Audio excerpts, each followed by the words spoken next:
Berlin शहर एक लड़का को देखते हैं जिसका नाम बेंजामिन है।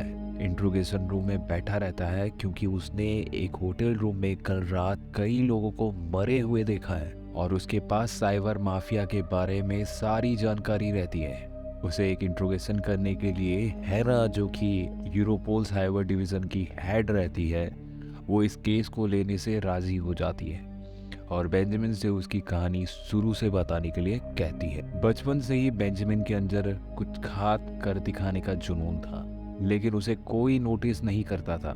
उसके माता पिता उसके जन्म होने के बाद से ही उसे छोड़ के चले गए थे और तब से वो अपनी दादी के साथ रहता है। उसकी दादी के पास अपने पिता के बारे में सिर्फ एक चीज याद है कि उन्हें युद्ध के दौरान गोली मारकर हत्या कर दी गई थी। बेंजामिन की माँ उसे 9 साल होने के बाद छोड़ देते हैं, इसलिए वो अपनी दादी के साथ अपना पला बड़ा। बेंजामिन को बचपन से ही जादू का शौक था और जब वो बड़ा हुआ तो वो अपने जादू के शौक को कंप्यूटर और हैकिंग में बदला। ये भी उसके लिए एक प्रकार का जादू ही था। वो अपने काम में बहुत माहिर बन गया था, लेकिन इंटरनेट की दुनिया में वो जैसा भी था, लेकिन रियल लाइफ में वो सबके लिए अनजान था। वो एक जाने माने हैकर एमआरएक्स का बड़ा ही फैन रहता है। वो हैकर बनने का वो 3 नियम काफ़ी अच्छे से जानता है। कोई भी सिस्टम कभी भी सुरक्षित नहीं होता और मुश्किलों को चुनौती देना और आखिर में इंटरनेट और रियल लाइफ दोनों में जीना। लेकिन ये सब बेंजामिन के लिए बहुत ही ज़्यादा मुश्किल था क्योंकि उसके दोस्त भी नहीं थे। बस एक पिज्ज़ा डिलीवरी जॉब था उसके पास क्योंकि उसने कभी कॉलेज गया ही नहीं था। एक शाम उसने एक स्टडी ग्रुप को पिज्ज़ा डिलीवर करने गया था जिसमें मैरी नाम की एक लड़की थी और उसे बेंजामिन को हाई स्कूल से ही प्यार था। कुछ कारण से पिज्ज़ा में कुछ कमी निकलती है, तब उसे मैरी ही बचाती है अपने दोस्तों से। तब बेंजामिन शर्मिंदा महसूस करता है और वहाँ से निकल जाता है। जब वो बाहर निकलता है तो वो सुनता है कि मैरी को एग्ज़ाम्स के आंसर चाहिए रहते हैं, इसलिए वो यूनिवर्सिटी जाकर सेंट्रल सर्वर को हैक करने का प्लान करता है। आंसर पेपर निकालने के लिए तैयारी करता है और मैरी को इम्प्रेस कर सके। उसका हैकिंग टेक्निक इतना गजब का रहता है कि वो आंसर पता कर भी लेता है, लेकिन हैसियत से उसे एक सिक्योरिटी गार्ड पकड़ लेता है क्योंकि उसके पास कोई भी क्रिमिनल रिकॉर्ड नहीं होता, इसलिए उसकी सज़ा सिर्फ कम्युनिटी सर्विस तक ही होती है। नेक्स्ट सीन में बेंजामिन मैक्स से मिलने का मौका मिलता है, जो कि एक काफ़ी टैलेंटेड बंदा रहता है। बेंजामिन का हैकिंग से वो बहुत ज़्यादा इम्प्रेस हुआ रहता है और वो बेंजामिन को अपने एक पार्टी में एक दिन बुलाता है। शाम को जब बेंजामिन पार्टी में जाता है तो वो वहाँ मैरी को भी देखता है। फिर वो मैक्स बेंजामिन को प्राइवेट ऑफिस में ले जाता है जहाँ सॉफ्टवेयर मास्टर स्टीफन और पॉल से मिलवाता है। वो लोग बेंजामिन को उसकी हैकिंग टेक्निक दिखाने को कहते हैं। कुछ ही देर में बेंजामिन ऑफिस लैपटॉप से अपने आसपास के पड़ोसियों के बिजली काट देता है और उन तीनों का दिल जीत लेता है। अब इसी बात से पुलिस को भी नजर जाती है। इसी वजह से वो लोग अपने नए दोस्तों के साथ बेंजामिन वहां से भागने का प्लान बनाता है और भागते वक्त वो मैरी से भी टकराता है, जो कि बेंजामिन को पहचान लेती है और मैक्स के कहने पर वो भी इनके साथ भाग निकलती है। जब वो लोग काफी दूर चले जाते हैं तब थोड़ी देर बातचीत करने के बाद मैरी को ये बात पता चलती है कि बेंजामिन स्कूल टाइम में ही लूजर था। उसके बाद वो वहाँ से चली जाती है। जब बेंजामिन घर वापस आता है तो वो देखता है कि दरवाजा खुला रहता है और उसकी दादी घर पर नहीं रहती है। काफी ढूंढने के बाद वो अपनी दादी को सड़क पर चलते हुए ढूंढ लेता है। उसकी दादी का प्रॉब्लम इतना बढ़ गया रहता है कि उन्हें एक नर्सिंग की जरूरत पड़ती है। कुछ दिन बाद मैक्स बेंजामिन को फिर से ढूंढ लेता है और एमआरएक्स के रूल के बारे में बताता है, यानी कि बेंजामिन को रियल लाइफ में काफी एंजॉय करना चाहिए। मैक्स खुद को एक सामाजिक हैकर मानता है क्योंकि लोग कभी भी किसी भी सिस्टम का एक कमजोर हिस्सा बन सकते हैं और बस उन्हें धोखा देने की ही तो बात है। बाद में वो दोनों पॉल और स्टीफन के साथ एक पार्किंग लॉट में मिलते हैं और एक वैन को चोरी करते हैं। फिर वो एक पॉलिटिकल कॉन्फ्रेंस में मिलने जाते हैं खुद के बनाए फेक आईडीज का इस्तेमाल करके वो अंदर चले जाते हैं। मैक्स बेंजामिन को आइडिया देता है और उनके टीम में दिखावा करने के लिए कहता है और मेन लैपटॉप तक बस पहुंच जाने को कहता है। कंप्यूटर को हैक करने के बाद वो लोग फैन में आके चुपके से बैठ जाते हैं और कॉन्फ्रेंस का प्रेजेंटेशन देखते हैं। और उसी बीच वो लोग एक हिटलर का एक फनी वीडियो वहां चला देते हैं। कुछ कॉन्फ्रेंस के लोग इन फैन को देखकर इनका पीछा करने लगते हैं। फिर ये लोग अपनी जान बचाकर वहां से भाग जाते हैं। गाड़ी काफी बुरी तरह टूट जाता है। ये सारी बात सुनकर हैना को काफी ये लगने लगता है कि बेंजामिन की बातों पर भरोसा क्यों करे। तब वो बेंजामिन अपने प्राइवेट लाइफ के बारे में काफी कुछ बताने लगता है और अपनी कहानी को जारी रखता है। उसके बाद ग्रुप बेंजामिन के घर पे अपना बेसमेंट बनाते हैं क्योंकि वो अब अकेला रहता है। उनकी प्रैंक इंटरनेट पर काफी वायरल होती जा रही थी और पॉल को ये सब पसंद नहीं रहता है। मैक्स इसी बात को बहुत अच्छे से समझता है और वो बहुत खुश होता है। एमआरएक्स की तरह वो फेमस हो जाएंगे ये कहकर सोचता है। फिर मैक्स एक क्लाउन मास्क का यूज़ करके वीडियो ऑनलाइन पोस्ट करता है और मज़ा लेता है। और तब बेंजामिन ग्रुप का नाम क्ले रखता है, जिसका पूरा नाम क्लाउन लाफिंग एट यू का शॉर्ट फॉर्म है। इसके बाद क्ले ग्रुप हर तरह का हैकिंग प्रैंक करने का काम करने लगते हैं, जैसे कि न्यूज़ किसी बड़े फार्मेसी कंपनी का बिल्डिंग के एलईडी लाइट्स को चेंज करना, जहां न्यूज़ हमेशा चलती रहती है।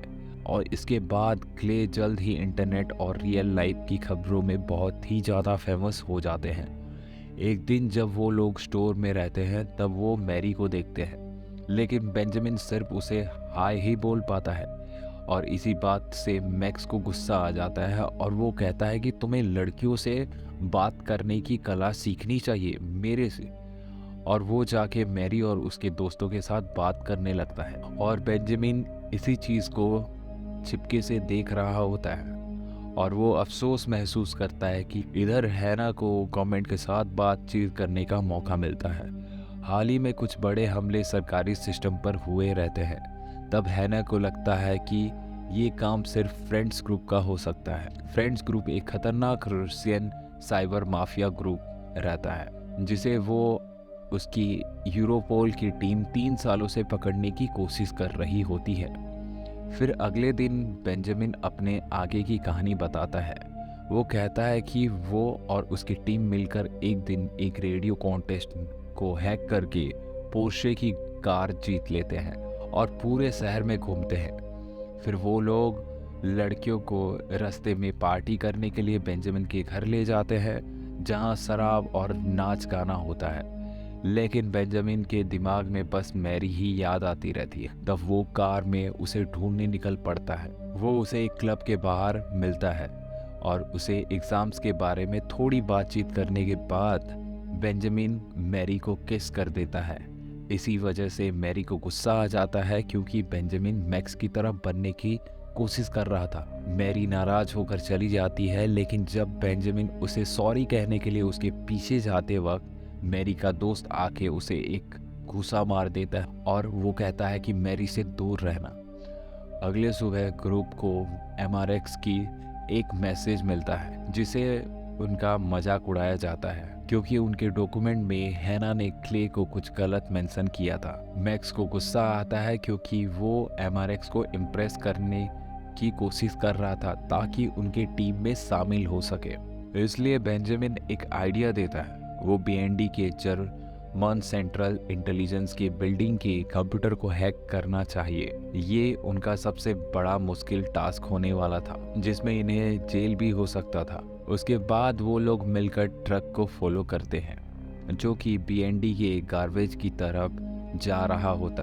वो लोग वहाँ कुछ खास चीज़ें मिल जाए करके वहाँ गए रहते हैं। वहाँ उन्हें एक बर्थडे का एक कार्ड मिल जाता है जिसमें एक नाम लिखा होता है और उसी नाम से एक बीएनडी वर्कर का एक ईमेल को ढूंढ लेते हैं। फिशिंग के प्रोसेस से वो लोग एक लिंक को सेंड करते हैं जिसमें पिक्चर एक होता है। जब एम्प्लॉय उसे क्लिक करता है तब वो लोग उनके कंप्यूटर में पहुंच जाते हैं। उन्हें मेन सर्वर का एक्सेस मिल जाता है, लेकिन उन्हें उनके फाइल तक एक्सेस नहीं मिल पाता। उसके बाद वो लोग एक्सेस कार्ड बनाने की काफ़ी माहिर थे। क्ले वहाँ आसानी से बिल्डिंग के फ्रंट डोर से अंदर चले जाते हैं। पॉल सिक्योरिटी अलार्म और मेन पावर का ध्यान रखता है। Stephen security camera recording delete करता है और बेंजामिन अपना हैकिंग का काम करता है। लेकिन वो लोग कुछ प्रैंक करने के लिए वहाँ रुक जाते हैं। प्रैंक में ये लोग बिल्डिंग के सारे प्रिंटर्स में अपना एक मैसेज दे देते हैं। उस रात ग्रुप एक क्लब में पार्टी करने भी चले जाते हैं और वहाँ उनकी मुलाकात फिर से मैरी से हो जाती है। बेंजामिन इस बारी काफ़ी कॉन्फिडेंट फील कर रहा होता है और वो उसे इम्प्रेस करने की कोशिश करता है। थोड़ी देर बाद रूम के पीछे मैक्स और मैरी को किस करते हुए वो देख लेता है और बेंजामिन उन्हें देखने के बाद काफ़ी गुस्सा महसूस करता है और गुस्से में वो घर चले जाता है। उसे सॉरी कहने के लिए मैक्स उसके पीछे उसके घर पे पहुंच जाता है, लेकिन बेंजामिन इसी बात से बहुत ही गुस्से में रहता है और उसे वहां से चले जाने को कहता है। मैक्स ये बात सुनकर कहता है, तुम हम लोगों के बिना कुछ भी नहीं हो, और चले जाता है। इसी बात से बेंजामिन को बहुत बुरा लगता है क्योंकि उसने इन लोगों के लिए काफ़ी कुछ किया था। इसलिए जो डेटा उसने सर्वर से चुराया था वो सारा चीज़ एमआरएक्स को वो गिफ्ट कर देता है। अगले दिन हैना बिल्डिंग में सबूत ढूंढने के लिए जाती है। जो डेटा बेंजामिन ने एमआरएक्स को गिफ्ट किया था, उस डेटा के वजह से फ्रेंड्स ग्रुप का एक लड़का का मर्डर हो जाता है। इस मर्डर केस, प्रैंक केस और चोरी के इस केस के बीच हैना का पोजीशन काफ़ी खतरे में रहता है।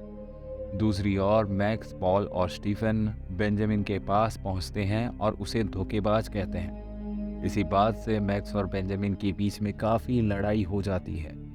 पॉल और दोनों उन्हें रोकने की कोशिश करते हैं कि उसी वक्त न्यूज़ पर उस लड़का का एक न्यूज़ आता है जिसमें मर्डर हो गया रहता है, जिसमें बताया जाता है कि एजेंट का नाम फ्रेंड्स को पता चल गया रहता है। जिनके सर्वर से डेटा चोरी की गई थी वो लोग एमआरएक्स के ग्रुप के रहते हैं और क्ले भी एक टेररिस्ट बन गया रहता है। इसी वजह से स्टीफन ग्रुप को छोड़ने की बात करता है, जबकि मैक्स चाहता है कि बेंजामिन अपने आप को पुलिस के हवाले कर दे क्योंकि इसमें सारा गलती उसी का रहता है। बेंजामिन ये प्लान करता है कि वो लोग एमआरएक्स और फ्रेंड्स को इसमें फंसा दें और ऐसे करने पर ही ग्रुप बच सकता है।